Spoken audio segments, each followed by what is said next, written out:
Modi scam हलवा किसने खाया? Commonwealth scheme का हलवा किसने खाया? राहुल जी, हलवा मीठा था या फीका?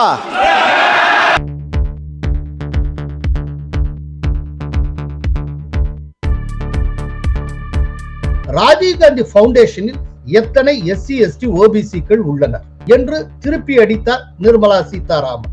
सर, राजीव गांधी फाउंडेशन में कितने एससी हैं? ராஜீவ் காந்தி இடஒதுக்கீடு என்கிற பெயரில் முட்டாள்களுக்கு பதவி உயர்வு வழங்குவது மொத்த நாட்டுக்கும் கேடாக அமைந்துவிடும் என்று கூறினார். No promotion of idiots in the name of reservation. சிதம்பரத்துடன் எத்தனை ஓபிசி எஸ்சி எஸ்டி அதிகாரிகள் இருந்தனர் என்று எதிர்க்கட்சி தலைவர் அவரிடம் கேட்காதது ஏன்? தாமரைக்கு ராஜீவ் என்று இன்னொரு பெயரும் உண்டு. எனவே ராஜீவ் காந்தியை வன்முறையுடன் ஒப்பிடுவாரா ராகுல் என்று கேட்டு திகைக்க வைத்தார். इससे जुड़ा हुआ नाम राजीव भी है और राजीव आप जानते हैं किसका नाम है? आप सब जानते ही हैं. நிலச்சரிவு ஏற்பட்ட 3 கிராமங்களில் 400 குடும்பங்களை சேர்ந்த 1000 பேர் நிலச்சரிவில் சிக்கியுள்ளதாக கூறப்படுகிறது. கேரள போலீசார் இப்போதைய நிலையில் ஹாரிசன்ஸ் மலையாளம் நிறுவனத்தில் பணியாற்றிய 700 தொழிலாளர்களின் காணவில்லை என்றே நாங்கள் கருதுகிறோம் என்று கூறியுள்ளனர். கோலஹலாஸ் டிவி யூடியூப் சேனல், இது வாய்மையின் எக்காலம். நாடாளுமன்றத்தில் பின்னி எடுத்து விட்டாரே நிர்மலா சீதாராமன். வணக்கம் நண்பர்களே. மக்களவையில் நேற்று முன்தினம் ராகுல் பேசியதற்கு உடனுக்குடன் பிஜேபி தரப்பில் பதில் தரப்படவில்லையே என்கிற ஆதங்கத்தை கொட்டியிருந்தேன். நம் ஆதங்கத்தை போக்கும் விதத்தில் நேற்று நாடாளுமன்றத்தில் பேசிய நிர்மலா சீதாராமன் வட்டியும் முதலமாக பின்னி பெடல் எடுத்து விட்டார். எஸ்சி எஸ்டி பாதுகாவலனாகவும் இடஒதுக்கீட்டு போராளியாகவும் ஜாதிவாரி கணக்கெடுப்பின் நாயகனாகவும் காட்டிக்கொண்ட ராகுல் காந்தியை தனது பதில்களால் திணறடித்தார் நிர்மலா சீதாராமன். நேற்று ஜூன் 30 நாடாளுமன்றத்தில் பதிலடி கொடுத்த நிர்மலா சீதாராமன் ஒரு முக்கியமான விஷயத்தை சுட்டிக்காட்டி கேள்வி எழுப்பினார். இன்று எஸ்சி எஸ்டி பற்றி ரொம்ப கவலை கொள்கிறது காங்கிரஸ். நல்லவை வீட்டிலிருந்தே தொடங்குகின்றன என்று ஆங்கிலத்தில் பழமொழி உண்டு. நான் கேட்கிறேன், ராஜீவ் காந்தி ஃபவுண்டேஷனில் எத்தனை எஸ்சி எஸ்டி ஓபிசிக்கள் உள்ளனர்? ராஜீவ் காந்தி அறக்கட்டளையில் எத்தனை எஸ்சி எஸ்டிகள் நிர்வாகிகளாக உள்ளனர் என்று திருப்பி அடித்தார் நிர்மலா சீதாராமன். सर, राजीव गांधी फाउंडेशन में कितने एससी हैं? कितने एसटी हैं? कितने ओबीसी हैं? क्योंकि बाहर के वाले लोगों का नाम पढ़ना नहीं है. 9 लोग हैं, कोई एससी नहीं है. Charity begins at home sir. Rajiv Gandhi charitable trust, उसमें 5 लोग हैं बोर्ड ऑफ ट्रस्टीज में. नाम नहीं पढ़ रही हूं सर, मगर मुझे एक भी एससी नहीं दिखाई. அதோடு மட்டுமல்ல, இன்னும் பல விஷயங்களை அம்பலப்படுத்தினார் நிதி அமைச்சர். அவர் என்ன பேசினார் என்பதை பார்ப்போம்.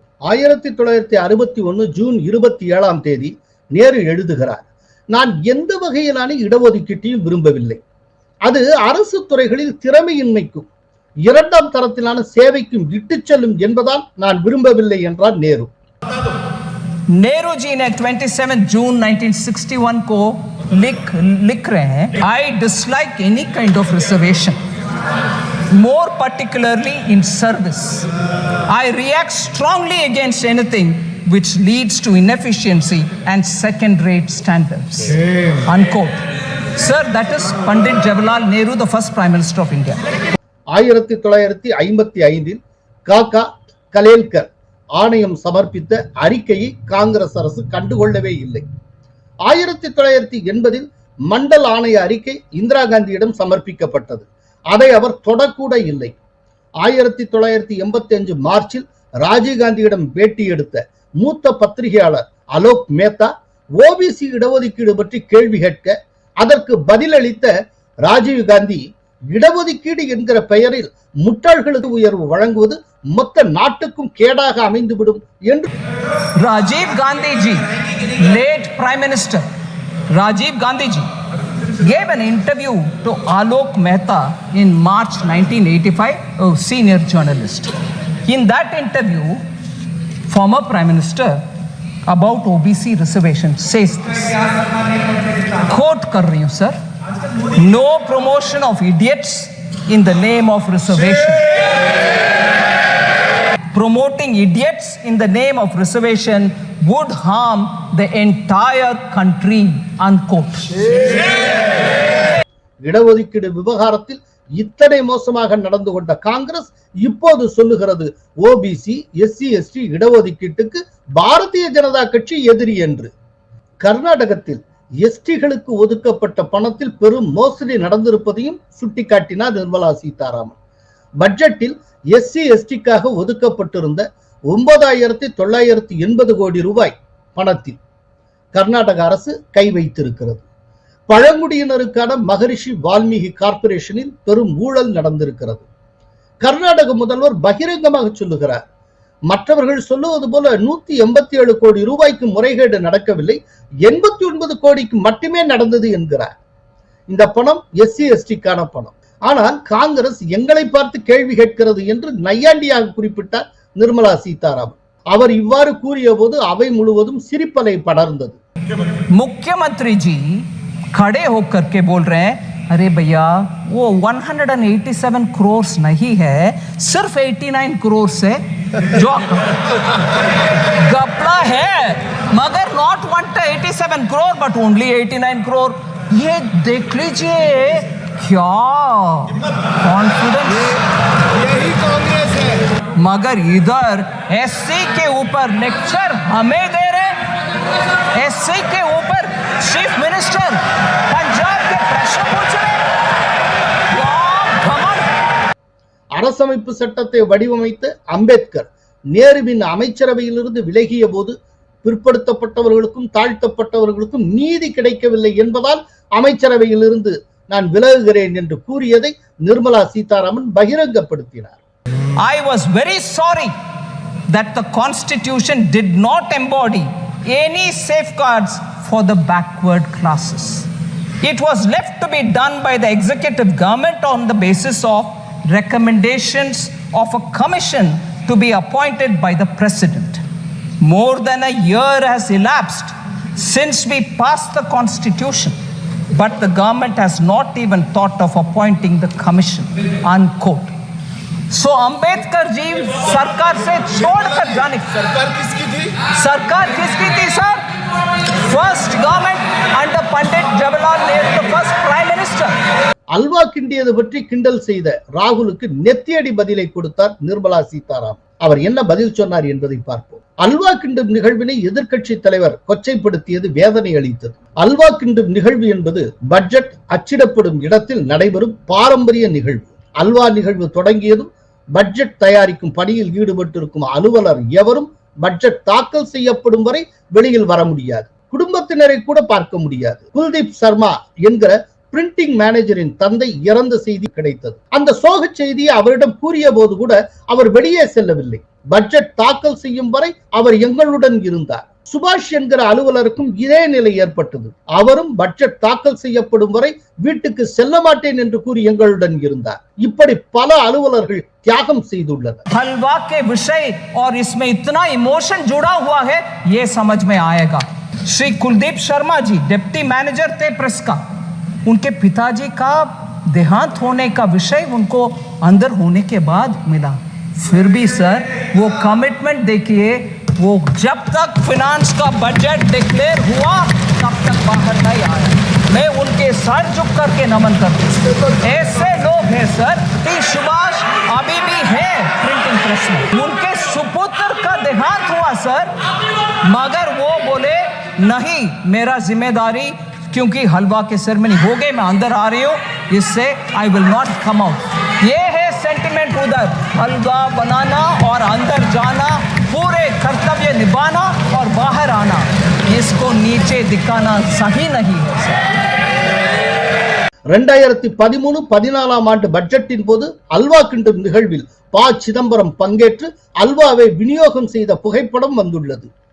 சிதம்பரத்துடன் எத்தனை ஓபிசி எஸ்சி எஸ்டி அதிகாரிகள் இருந்தனர் என்று எதிர்க்கட்சி தலைவர் அவரிடம் கேட்காதது ஏன்? हलवा बंटवारा करने का शुरुआत 2013-14 में हुआ.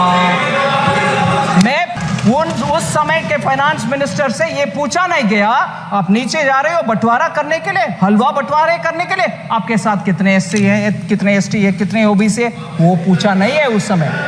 மத்திய பட்ஜெட்டில் தமிழ்நாடு என்கிற பெயரே இடம்பெறவில்லை என்று குற்றம் சாட்டப்பட்டதற்கு சரியான சவுக்கடி கொடுத்தார் நிர்மலா சீதாராமன். காங்கிரஸ் போட்ட 2004-2005 பட்ஜெட்டில் 17 மாநிலங்களின் பெயர்கள் இடம்பெறவில்லை. 2005-6 பட்ஜெட்டில் 18 மாநிலங்களின் பெயர்களும், 2006-2007 பட்ஜெட்டில் 13 மாநிலங்களின் பெயர்களும், 2007-2008 பட்ஜெட்டில் 16 மாநிலங்களின் பெயர்களும், 2008-2009 பட்ஜெட்டில் 13 மாநிலங்களின் பெயர்களும் இடம்பெறவில்லை. 2009-2010 பட்ஜெட்டில் 26 மாநிலங்களின் பெயர்கள் இடம்பெறவில்லை. இவ்வாறு இடம்பெறாத மாநிலங்களுக்கு ஒதுக்கீடு செய்யப்பட்ட பணம் அந்தந்த மாநிலங்களுக்கு போகவே இல்லையா, அந்த பணம் நிறுத்தப்பட்டிருந்ததா என்று அடுக்கடுக்காக ஆவேசத்துடன் கேள்விக்கணை தொடுத்தார் Nirmala Sitharaman. If we are being blamed that only 2 states were named and the other states are not getting anything, 2009-10 budget had only 2 states, Bihar and Uttar Pradesh, and no other state. What does that mean then? It's all right when you do it. You didn't give money to those states which you didn't name. So, sir, you can't have it both the ways. You do one thing and then you blame the same thing on somebody else. What happens to the states which were not named? மன்மோகன் சிங் அரசின் போது இரட்டை இலக்கத்தில் பணவீக்கம் இருந்தது. காங்கிரஸ் ஆட்சியில் சர்வதேச பணவீக்கத்தின் சராசரியை விட உள்நாட்டு பணவீக்கம் அதிகமாக இருந்தது. இது உண்மை. 2008ஆம் ஆண்டு ஏற்பட்ட சர்வதேச பொருளாதார மந்தத்தின் போது நமது பொருளாதாரத்தை காக்க மன்மோகன் சிங் அரசு பல்வேறு நடவடிக்கைகளை எடுத்தது. ஆனால் ஹார்வர்ட், ஆக்ஸ்போர்டில் படித்தவர்களால் எப்போது எப்படி ஸ்டிமுலஸை வாபஸ் பெறுவது என்று தெரியவில்லை. இதனால் 2009-2013 பணவீக்கம் இரட்டை இலக்கத்தை தொட்டது. அதனால் அதிக நிதி பற்றாக்குறை, பிஸ்கல் டெபிசிட் ஏற்பட்டது. Harvard and Oxford educated leaders, UPA government was run by them for the economy, did not know when and how to withdraw the stimulus, leading to a high double-digit inflation between 2009 and 13, high fiscal deficit and debt, crowding out private investment. ஜனவரி 2012 2014 இடைப்பட்ட 28 மாதங்களில் 22 மாதங்கள் பணவீக்கம் 9% அதிகமாக நீடித்தது என்பது வரலாறு. கிட்டத்தட்ட இரட்டை இலக்கம். இது பணவீக்கத்தில் சாதனையாகும். இதை எந்த அரசாலும் முறியடிக்க முடியாது என்று கிண்டல் அடித்தார் நிர்மலா சீதாராமன். இந்திய பொருளாதாரத்தை வீழ்த்துவதற்கு நடந்து வரும் சதித்திட்டம் குறித்தும் நிர்மலா சீதாராமன் அத்தனை பேரையும் உஷார்படுத்தினார். இந்தியாவை வளர்ந்த நாடாக்க இந்திய பொருளாதாரம் பெரியதாக மாற வேண்டும். ஆனால் இன்று சமூக நல்லிணக்கம், நாடாளுமன்ற மரபுகள், பொருளாதாரம், இராணுவம் ஆகிய 4 மீதும் தாக்குதல் நடத்தப்படுகிறது. நாடாளுமன்றம், இராணுவம், சமூகம் தவிர பொருளாதாரம் மீது தாக்குதல் தீவிரப்படுத்தப்பட்டுள்ளது. தொழில் முனைவு என்பது வில்லன் போல சித்தரிக்கப்படுகிறது. அதாவது என்டர்பிரினர்ஷிப் அப்படிங்கிறது ஒரு வில்லனை போல சித்தரிக்கப்படுகிறது. தொழில் முனைவோராய் வளரும் கலாச்சாரம் முளைவிடுவதற்கு முன்பே அதை முடிவுக்கு கொண்டு வருவதற்கு சதி உருவாகிறது. தொழில் செய்கிறவர்கள் மத்தியில் எதிர்மறை எண்ணங்கள் பரப்பப்படுகின்றன. முதலீட்டாளர்களுக்கு பாதுகாப்பற்ற தேசமாக இந்தியாவை சித்தரிக்கும் செய்தி உலகம் முழுவதும் பரப்பப்படுகிறது. இது அவர்கள் சதி திட்டத்தின் ஒரு பகுதியாகும். அந்நிய முதலீடுகளுக்கு இந்திய நிறுவனங்களிடமிருந்து எந்த உத்தரவாதத்தையும் பெற முடியாது என்பது போன்ற வதந்திகள் பரப்பப்படுகின்றன. இந்த போக்கை நாம் ஒன்றிணைந்து வீழ்த்த வேண்டும் என்றார் Nirmala Sitharaman. The conspiracy is to end India's entrepreneurship culture even if before it fully blooms. There is a conspiracy to send a message to the entire world that India is not safe for investors, sir, and this is not good. Rumors are being spread that Indian institutions cannot guarantee security to foreign investments, which is really a sad situation, sir. Strategic instability, economic instability, and political instability. Some forces are working to create this kind of an image of India, and we should all fight together that this kind of a instability building people should be told a lesson. இதற்கிடையில் மத்திய அமைச்சர் அனுராக் தாக்கூர் தன் பங்குக்கு சரவடியை கொளுத்தி வீசினார். அவர் Bofors அல்வாவை சாப்பிட்டது யார் என கேட்க பிஜேபியினர் காங்கிரஸ் என முழக்கமிட்டனர். அதை போல ஆண்ட்ரிக்ஸ் டேவாஸ் அல்வாவை சாப்பிட்டது யார், நேஷனல் ஹெரால்டு அல்வாவை சாப்பிட்டது யார், நீர்மூழ்கி கப்பல் அல்வாவை சாப்பிட்டது யார், அகஸ்டா வெஸ்ட்லேண்ட் அல்வாவை சாப்பிட்டது யார், 2G ஸ்பெக்ட்ரம் அல்வாவை சாப்பிட்டது யார், காமன்வெல்த் அல்வாவை சாப்பிட்டது யார், நிலக்கரி அல்வாவை சாப்பிட்டது யார், கால்நடை தீவனம் மற்றும் உரம் அல்வாவை சாப்பிட்டது யார் என அடுக்கடுக்காக அனுராக் தாக்கூர் வினா தொடுக்க காங்கிரஸ் காங்கிரஸ் என முழக்கமிட்டனர் பிஜேபி எம்பிக்கள். जीप घोटाले का हलवा किसने खाया? वो फोर्स घोटाले का हलवा किसने खाया? अंतरिक्ष देवास घोटाले का हलवा किसने खाया? नेशनल हेराल्ड के घोटाले का हलवा किसने खाया? अगस्ता वेस्टलैंड घोटाले का हलवा किसने खाया? 2G स्कैम हलवा किसने खाया? कॉमनवेल्थ स्कैम का हलवा किसने खाया? यूरिया स्कैम का हलवा किसने खाया? राहुल जी, हलवा मीठा था या फीका? தொடர்ந்து பேசிய அனுராக் தாக்கூர், தன்னுடைய ஜாதி இன்னதென்றே தெரியாத ஒருவர் ஜாதிவாரி கணக்கெடுப்பு வேண்டும் என்கிறார் என்று குறிப்பிட்ட போது அவையில் கூச்சல் எழும்பியது. ओबीसी की बात जनगणना की बात बहुत की जाती है. माननीय सभापति जी, जिसकी जात का पता नहीं वो गणना की बात करता है. இதற்காக இவ்விதமாக பேசியதற்காக அனுராக் தாக்கூர் மன்னிப்பு கேட்க வேண்டும் என்று காங்கிரஸ் எம்பிக்கள் கோரிக்கை விடுத்தனர். அப்போது குறுக்கிட்டு பேசிய ராகுல் காந்தி, என்னை அனுராக் தாக்கூர் அவமானப்படுத்தி விட்டார், அவருடைய மன்னிப்பு எனக்கு தேவையில்லை, நீங்கள் விரும்பிய அளவு என்னை அவமானப்படுத்துங்கள், அது பற்றி எனக்கு கவலை இல்லை, நான் களத்தில் போராடுவதை தொடர்வேன் என்றார். இந்த இடத்தில் அனுராக் தாக்கூர் ஒரு தவறு செய்து விட்டதாக நான் உணர்கிறேன். ராகுலை ஜாதி தெரியாதவர் என்று கூறியதற்கு பதில் தன்னை பிராமணர் என்று அறிவித்துக் கொண்ட நிகழ்வை நினைவு கூர்ந்திருக்கலாம்.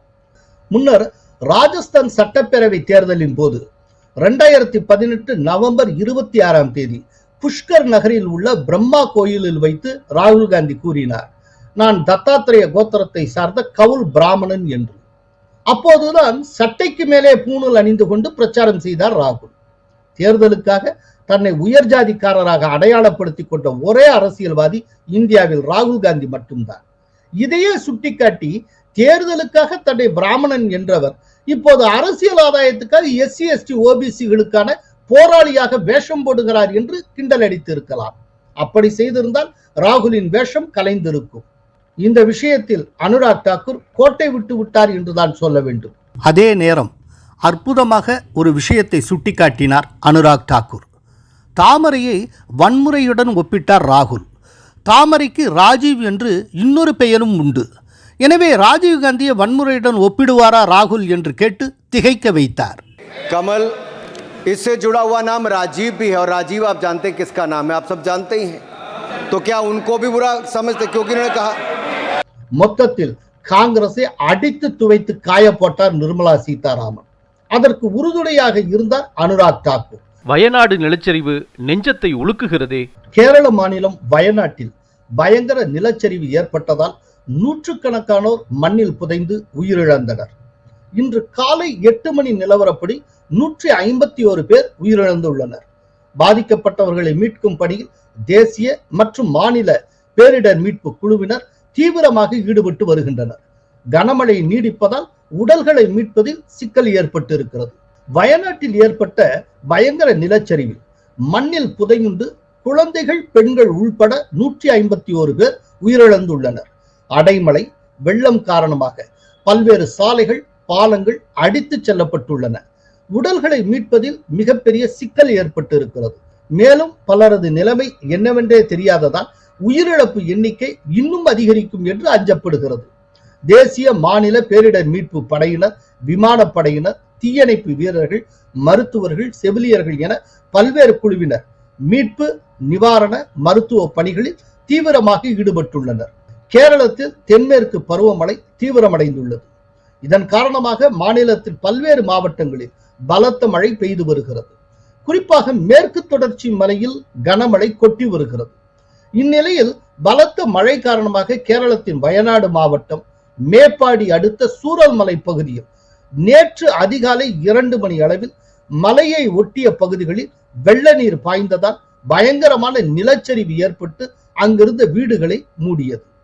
டன் கணக்கிலான மண் சேரும் சகதியுமாக மூடியதில் அந்த வீடுகள் மண்ணுக்குள் புதைந்தன. சில மணி நேர இடைவெளியில் அதிகாலை 4:30 மணி அளவில் அதே பகுதியில் வேறு ஒரு இடத்தில் நிலச்சரிவு ஏற்பட்டது. அடுத்தடுத்து ஏற்பட்ட நிலச்சரிவுகளால் மேப்பாடி, சூரல்மலை, முண்டக்கை, வைத்திரி, வெள்ளேரி மலை, பொத்துகலூர் ஆகிய பகுதிகள் மிக கடுமையாக பாதிக்கப்பட்டன. மலை அடிவாரத்தை ஒட்டியுள்ள 3 கிராமங்களில் தான் அதிக அளவில் நிலச்சரிவு ஏற்பட்டுள்ளது. இங்கு மண்ணில் புதைந்து குழந்தைகள், பெண்கள் உட்பட 120 பேர் உயிரிழந்தனர். மக்கள் தூங்கிக் கொண்டிருந்த நேரத்தில் நிலச்சரிவு ஏற்பட்டதால் என்ன நடக்கிறது என்பதை உணர்வதற்குள் மண்ணுக்குள் புதைந்து உயிருடன் சமாதியாகினர். நிலச்சரிவு ஏற்பட்ட பகுதிகளில் தேசிய மற்றும் மாநில பேரிடர் மீட்பு படையினர் தீவிர மீட்பு பணியில் ஈடுபட்டு காயமடைந்த 250 கிராமவாசிகளை மீட்டு மருத்துவமனைகளுக்கு அனுப்பி வைத்தனர். பல பகுதிகளில் தொடர்ந்து கனமழை பெய்து வருவதால் வெள்ளம் பெருக்கெடுத்து ஓடுகிறது. பல்வேறு இணைப்பு சாலைகள், பாலங்கள் அடித்து செல்லப்பட்டன. எனவே மீட்பு படையினர் சம்பவ இடத்தை அடைவது சவாலான பணியாக மாறியிருக்கிறது. பாதிக்கப்பட்ட பல பகுதிகள் துண்டிக்கப்பட்டுள்ளன. பல பகுதிகள் இருந்த சுவடு தெரியாமல் சேற்று மண்ணில் புதைந்து போயுள்ளன. அட்டமலையிலிருந்து முண்டக்கை பகுதிக்கு செல்வதற்கான ஒரே ஒரு பாலமும் வெள்ளத்தில் அடித்து செல்லப்பட்டுள்ளது. அந்த பகுதி இப்போது தனி தீவு போல காட்சியளிக்கிறது. எனவே அங்கு இருக்கும் 500 குடும்பங்களை சேர்ந்த மக்கள் மிக பரிதாபமான முறையில் சிக்கி தவித்து வருகின்றனர். நிலச்சரிவு ஏற்பட்ட 3 கிராமங்களில் 400 குடும்பங்களை சேர்ந்த 1000 பேர் நிலச்சரிவில் சிக்கியுள்ளதாக கூறப்படுகிறது. 100க்கும் மேற்பட்டோரின் நிலை என்னவென்றே தெரியவில்லை. அவர்களும் நிலச்சரிவில் சிக்கி இருக்கலாம் என்பதால் உயிரிழப்பு எண்ணிக்கை அதிகரிக்க கூடும். இதற்கிடையில் கேரளத்தின் கொச்சியை தலைமையிடமாக கொண்டு செயல்படும் ஹாரிசன்ஸ் மலையாளம் பிளான்டேஷன் லிமிடெட் நிறுவனத்தின் 700 தொழிலாளர்களை காணவில்லை என்று போலீசாரே கூறியுள்ளனர்.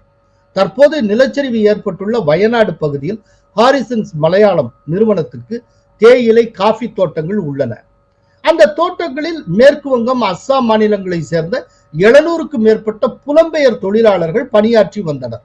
அவர்களுக்காக தேயிலை தோட்ட பகுதிகளிலேயே தற்காலிக வீடுகள் கட்டி கொடுக்கப்பட்டிருந்தன. நிலச்சரிவால் ஏற்பட்ட வெள்ளத்தில் அந்த வீடுகள் அடித்துச் செல்லப்பட்டதாக தகவல்கள் வெளியாகி உள்ளன. இது குறித்து ஹாரிசன்ஸ் மலையாளம் நிறுவனத்தின் செய்தி தொடர்பாளர் சுனில் ஜான் கூறும்போது, எங்களது நிறுவனத்தைச் சேர்ந்த அதிகாரி கிரிஷ், அவரது மனைவி மற்றும் 3 தொழிலாளர்களின் உடல்கள் மீட்கப்பட்டுள்ளன. எங்கள் தேயிலை தோட்ட பங்களாவில் பல தொழிலாளர்கள் பாதுகாப்பாக உள்ளனர் என்று கூறப்படுகிறது. அதே நேரம் தொழிலாளர்கள் அனைவரும் பாதுகாப்பாக இருக்கிறார்களா இல்லையா என்பதை எங்களால் உறுதி செய்ய முடியவில்லை. தொலைத்தொடர்பு சேவைகள் துண்டிக்கப்பட்டுள்ளன. எனவே எங்களது தொழிலாளர்களை தொடர்பு கொள்ள முடியவில்லை என்றார். அதே நேரம் இது குறித்து கருத்து தெரிவித்த கேரள போலீசார், இப்போதைய நிலையில் ஹாரிசன்ஸ் மலையாளம் நிறுவனத்தில் பணியாற்றிய 700 தொழிலாளர்களின் காணவில்லை என்றே நாங்கள் கருதுகிறோம் என்று கூறியுள்ளனர். அவர்களில் பலர் உயிரிழந்திருக்க கூடும். தேயிலை தோட்டத்துக்கு செல்லும் பாலம் இடிந்து விட்டது. மலைப்பகுதி முழுவதும் மேகமூட்டமாக இருக்கிறது. தொடர்ந்து கனமழை பெய்து கொண்டே இருக்கிறது. பகலில் மட்டுமே மீட்பு பணியில் ஈடுபட முடியும். இரவில் வெளிச்சம் இல்லாததால் மீட்பு பணிகளில் தொய்வு ஏற்பட்டுள்ளது. தேயிலை தோட்ட பகுதிக்கு செல்ல தற்காலிக பாலம் அமைக்கும் வேலை தற்போது நடந்து வருகிறது. இன்றைக்குள் அந்த பகுதிக்கு சென்று மீட்பு பணியில் ஈடுபடுவோம் என்று போலீசார் தெரிவித்துள்ளனர். இதனிடையே மீட்பு பணிக்காக பெங்களூருவில் இருந்து 30 பேர் கொண்ட தேசிய பேரிடர் மீட்பு படை வயநாடு வந்து சேர்ந்திருக்கிறது. கோவை சூலூர் விமானப்படை தளத்திலிருந்து 2 விமானப்படை ஹெலிகாப்டர்கள் அனுப்பப்பட்டுள்ளன. தமிழக அரசு சார்பில் மருத்துவர்கள், செவிலியர்கள், தீயணைப்பு வீரர்கள், மாநில பேரிடர் மீட்பு வீரர்கள் என 50 பேர் கொண்ட குழு அனுப்பி வைக்கப்பட்டிருக்கிறது. 100கணக்கான வீரர்களுடன் உள்ளூர் மக்களும் மீட்பு நடவடிக்கையில் முழு வீச்சில் ஈடுபட்டு வருகின்றனர். இவ்வளவு பெரிய நிலச்சரிவு, மிகப்பெரிய சோகம், இது நேர்ந்ததுக்கு என்ன காரணம்? காலநிலை விஞ்ஞானியும் புவி அறிவியல் அமைச்சகத்தின் முன்னாள் செயலாளருமான ராஜீவன் என்ன கூறினார் என்பதை பார்ப்போம். கேரளத்தில் கடந்த 3 நாட்களாக கனமழை பெய்து வருகிறது. இத்தகைய தொடர்மழை காரணமாக மண் மிருதுவாகி மண் அரிப்பு ஏற்படுவது எளிதாகிவிட்டது. மண்ணில் ஈரப்பதம் உச்சபட்சத்தை அடையும் போது தெவிட்டு மண்ணாகி கரைந்து உருண்டோடி விடும். பாரம்பரிய காட்டு மரங்கள் அடியாளம் வரை வேறு பரப்பி மண்ணை இறுக பற்றி கொள்ளும். அதனால் நிலச்சரிவு தடுக்கப்படும். அதே நேரம் ரப்பர் மரங்களின் வேர்களால் மண்ணை பற்றி கொள்ள முடியாது. மேற்கு தொடர்ச்சி மலைப்பகுதிகளில் வணிக நோக்கத்துக்காக பாரம்பரிய காட்டு மரங்கள் அழிக்கப்பட்டு ரப்பர் மரம் போன்ற பணப்பயிர்கள் விளைவிக்கப்படுகின்றன. இதனால் நிலச்சரிவு சுலபமாகி விடுகிறது என்று ராஜீவன் தெரிவித்துள்ளார். இந்திய வெப்பமண்டல வானியல் ஆய்வு நிறுவன விஞ்ஞானி ராக்சி மேத்யூ கால் என்ன கூறினார் என்பதை பார்ப்போம். கேரள மாநிலத்தில் சரிபாதி குன்றுகளாலும் மலைகளாலும் ஆனது. இந்த பகுதிகளில் உள்ள மலைச்சரிவு 20 டிகிரி வரை செங்குத்தாக இருப்பதால் கனமழை பெய்தால் நிலச்சரிவு தவிர்க்க முடியாதாகிவிடுகிறது. இத்தகைய சூழலில் சூழலியல் உணர்திறன் மிகுந்த பகுதிகள் அடையாளம் காணப்பட்டு அங்கு விழிப்புணர்வு ஏற்படுத்தப்பட வேண்டும். நிலச்சரிவு ஏற்படும் அபாயம் உள்ள பகுதிகள் தொடர்ச்சியாக கண்காணிக்கப்பட்டு அந்த பகுதி மக்களுக்கு முன்னறிவிப்பு வழங்கப்பட வேண்டும். இன்றைய தொழில்நுட்ப வளர்ச்சியின் உதவியுடன் முன்னறிவிப்பை வழங்கினால் பல உயிர்களையும் அவர்களது வாழ்வாதாரங்களையும் நாம் நிச்சயம் பாதுகாக்க முடியும் என்று அவர் கூறினார். இதற்கு முன் இந்தியாவில் பேரழிவை உருவாக்கிய நிலச்சரிவுகள் எவை என்பது பற்றி நாம் சுருக்கமாக பார்ப்போம். 1. கேதார்நாத். உத்தரகண்ட் மாநிலம் கேதார்நாத்தில் கடந்த 2013ஆம் ஆண்டு ஜூன் மாதம் மேக வெடிப்பால் கனமழை கொட்டியது. அதனால் கடுமையான வெள்ளப்பெருக்கு ஏற்பட்டது. அதன் விளைவாக கேதார்நாத்தின் பல பகுதிகளில் நிலச்சரிவு ஏற்பட்டது. அதில் 5000க்கும் மேற்பட்ட மக்கள் சிக்கி உயிரிழந்தனர். கடுமையான பொருட்சேதம் ஏற்பட்டது. இதுதான் நிலச்சரிவு வரலாற்றில் மிக மோசமான பேரழிவாக பார்க்கப்படுகிறது. 2. மாலின். மகாராஷ்டிரத்தின் மாலின் கிராமத்தில் 2014இல் தொடர்ச்சியான மழைப்பொழிவின் காரணமாக நிலச்சரிவு ஏற்பட்டது. இதில் 151 பேர் உயிரிழந்தனர். 40க்கும் மேற்பட்ட வீடுகள் இடிந்தன. 3. ஷில்லாங். மேகாலயாவின் தலைநகரான ஷில்லாங் நகரில் 2011ஆம் ஆண்டு ஏற்பட்ட நிலச்சரிவில் சிக்கி 20க்கும் மேற்பட்டோர் உயிரிழந்தனர். பலர் காயமடைந்தனர். 4. கோட்டயம். கேரளத்துக்கு நிலச்சரிவு ஒன்றும் புதிதல்ல. 2019ஆம் ஆண்டில் கோட்டயம் மாவட்டத்தில் அதிக மழைப்பொழிவு ஏற்பட்டதன் காரணமாக மண்ணரிப்பு ஏற்பட்டு பயங்கர நிலச்சரிவு உண்டானது. இதில் 15 பேர் உயிரிழந்ததுடன் பலர் காயமடைந்தனர். 5. கடந்த 2022ஆம் ஆண்டு பெரும் பேரழிவை சந்தித்தது மணிப்பூர் மாநிலம். அதன் தலைநகர் இம்பால் உள்பட மாநிலம் முழுவதும் பெய்த கனமழையின் விளைவாக பயங்கர நிலச்சரிவு ஏற்பட்டு 40க்கும் மேற்பட்டோர் உயிரிழந்தனர். நூற்றுக்கணக்கானோர் காயமடைந்தனர். சோ இந்தியாவுக்கென்று தனியான ஒரு பெரிய நிலச்சரிவு வரலாறே உள்ளது. எனவே அந்த நிலச்சரிவு எங்கெல்லாம் ஏற்படுவதற்கான சாத்தியங்கள் உள்ளன என்பது முதலிலேயே கண்டறியப்பட்டு மழை பெய்வதற்கு முன்பாகவே அது தொடர்பான உஷார் நடவடிக்கைகளை துரிதப்படுத்தி இருக்க வேண்டும். நேற்றுக்கு தொலைக்காட்சியில பேசின ஒரு நிபுணர் ஒரு முக்கியமான கருத்தை வெளியிட்டார். இந்த மாதிரி ஹசார்ட் ப்ரோன் ஏரியான்னு ஐடென்டிஃபை பண்ண ஏரியால எமர்ஜென்சி பாத், அதாவது அவசர பாதைகள் உருவாக்கப்பட்டு இருக்க வேண்டும். வெளிநாடுகள்ல அந்த மாதிரி உண்டு. அப்படி அந்த விதமா அவசர பாதைகள் உருவாக்கப்பட்டால் இந்த மாதிரி சம்பவத்தின் போது டக்குன்னு அந்த அவசர பாதை வழியா மக்களை பாதிக்கப்பட்டவர்கள் இவாக்குவேட் பண்ணுவது, அவர்களை வெளியேற்றுவது ரொம்ப சுலபமாக இருக்கும். நிறைய உயிர்களை நாம் காப்பாற்ற முடியும் என்று தெரிவித்திருந்தார். இப்போ இது சம்பந்தமா நிறைய ஒரு சரியான அட்வைசஸ்லாம் வந்து கொண்டு இருக்கிறது. இதை ஆளும் அரசுகள் கவனத்தில் கொண்டு வருகிற காலத்திலாவது முழு ஏற்பாட்டினை சரியாக செய்ய வேண்டும். ஒவ்வொரு தடவையும் பாதிப்பு வர்றப்போ மட்டும் தீவிரமாக மீட்பு பணியில் ஈடுபடுவது, அந்த பாதிப்பெல்லாம் முடிஞ்சு சகஜ நிலைக்கு திரும்பினதும் எல்லாம் அவங்கவுங்க சீட்டுக்கு போயிடுறது, அதுக்கப்புறம் திரும்பியே பார்ப்பதில்லை என்கிற போக்கு இந்த முறையேனும் இருந்து விடக்கூடாது. கூடுதல் உஷாராக இருக்க வேண்டிய நேரம் இது. ஏன்னா கிளைமேட் சேஞ்ச் ரொம்ப மோசமாக போய்கொண்டிருக்கிறது.